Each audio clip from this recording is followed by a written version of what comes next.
What's going on, everybody? It's fragged out, swagged out, and you already know why I'm here.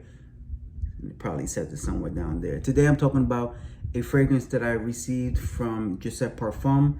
It's an amazing fragrance. It's not what, if you know anything about the fragrances I like, probably doesn't fall into that wheelhouse of fragrances, but for what it's supposed to do, artistically, presentation-wise, performance-wise, it just covers all the checks, or checks all the boxes rather. And if you are into this particular kind of perfumery, then this probably tops the list of what it's supposed to do. So without further ado, the fragrance is Tonkin Tonka by Giuseppe Parfum. And I want to give a shout out to Sealed Essence, because I had just missed the cut for getting the pre-order in. And one of the benefits of getting the pre-order was that you got a little artistic presentation or rendition of a musk pod. If you've ever seen a musk pod, you kind of know it looks something like this, just a little bit smaller. And you see like those strokes right here are supposed to represent the hair that covers it. And then inside is where the musk, when they bust it open, would be. And inside of here is the fragrance.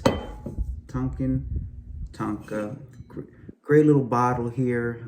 Man, I like what they do with these with their special lines. I believe the exclusive blend lines with their presentation. Here you have like an alpine mountaintop and kind of like a snow effect here on the front with the carved in name of it, Tonkin Tonka. Just really nice. But it's not just about presentation, it's about fragrance as well. So why this fragrance is important, or why it's kind of hyped in my opinion, or why there's so much attention on it for those who know about it, it's the Tonkin. Tonkin is the highest level of deer musk that you can get, and this is what it has in here. So to tell you a little bit about the fragrance itself, I'll go over the notes really quickly, and they are raspberry, Ylang-Ylang, Cistus, black hemlock, absolute, tobacco, Davana, Jasmine, Sambac, tonka bean, absolute, natural Tonkin musk, Benzoin tincture, tonka tincture, and beeswax. So whole lot of things here that I typically don't gravitate to, but I will tell, and I have it here in my hand right now. I will tell you that for what this fragrance is supposed to do, it does it well. It does it very well, in fact. So when this fragrance opens up, as soon as you get that first whiff of it, you're going to get musk, a big blast of musk. And if you know anything about musk, and I've never been there to see a pod actually busted open, but it said that a pod being opened initially can fill a room with that fragrance that musk gives off, which is a kind of a sweet, fresh kind of fragrance. It can be kind of tart at times, but this comes off sweet, clean, and there's a tartness about it. And I'm going to assume that that's the raspberry and the Ylang-Ylang and the opening, but that musk at the base comes all the way up from the beginning, and it does what musk is supposed to do.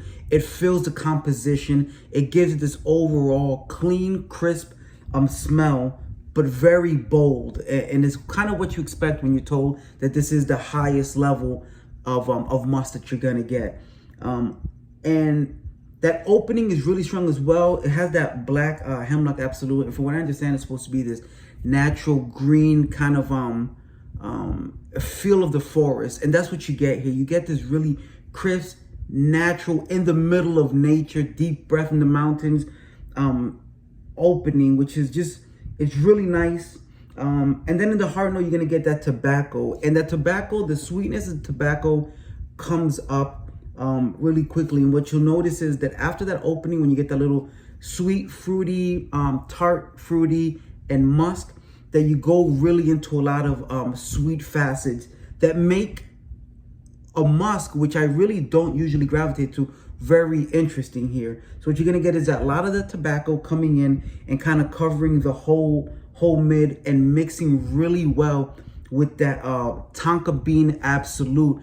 And the great thing about this is that the tobacco never takes over, nor does the Tonka. They kind of marry very well together to give you this kind of earthy yet really sweet finish that, again, really nice. It mixes really well with the musk. It has this kind of powdery effect to it. So it's a clean, powdery, sweet fragrance.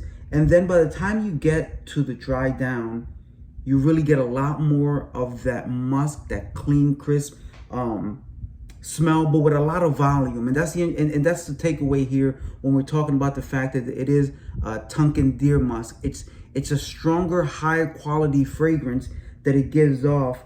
And you have that beeswax. And although it is beeswax, it doesn't say honey, it's a smell you get. You get this really kind of wild honey sweetness that really, man, it just makes it such a sweet fragrance. Now, again, if you know me, a lot of the things that this fragrance kind of represents is not what I naturally gravitate to, but in the way that they were able to work in that tobacco, work in that Tonka, and bring in that honey at the base, and just the difference of how that Tonkin musk actually behaves with all these other facets. It makes it a really nice, clean, fruity, almost gourmandy kind of musk, which I'm not used to. I don't know if you are, and if you are, please comment and let me know if you've ever smelled anything that sounds anything like this. But overall, this is just a really amazing, one-of-a-kind kind of fragrance. And again, when you put together that presentation, and if you were able to actually get the pods in the beginning, and you have this overall beautiful presentation that really embodies the concept of Tonkin deer musk, it's just an amazing overall experience. So again, this fragrance right here is part of the exclusive blend line. It is a limited edition. It's not meant to be a make everybody happy fragrance. It's not supposed to be a commercial success. This is for people who gravitate to a certain kind of fragrance and know how to appreciate those very small nuances that really stand out and make a difference in fragrances.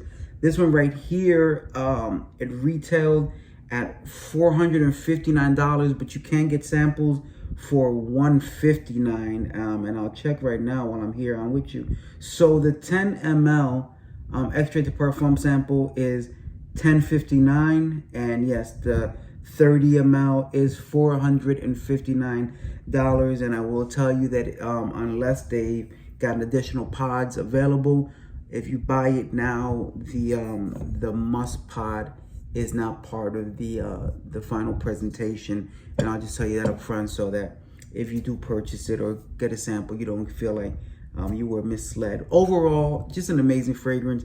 Another one of those creations by Gisette Parfum that just happened to wow me.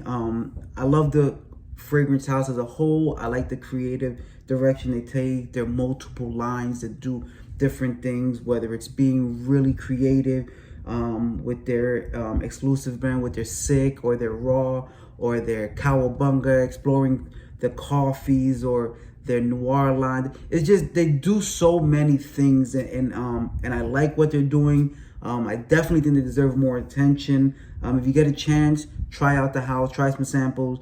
Sealed Essence has pretty much samples of everything that they have, if it's still on the market. And if you have tried Gisette Parfum, tell me which one it is. Comment down below. Become part of the conversation. I hope this was helpful. If you've been considering it, if you've gone to the website and saw the cap with the snowy mountaintop and were interested in buying it but didn't want to pull the trigger, maybe this gives you a better idea. You probably, if you're like me, don't really gravitate to the lighter, fresher fragrances. This is a little bit different for me, but I was not let down at all. This really does everything that it's supposed to do, and it's just a beautiful fragrance overall. So with that, I leave you folks. Thank you very much for watching, and this is Fragged Out, Swagged Out, and I'm out.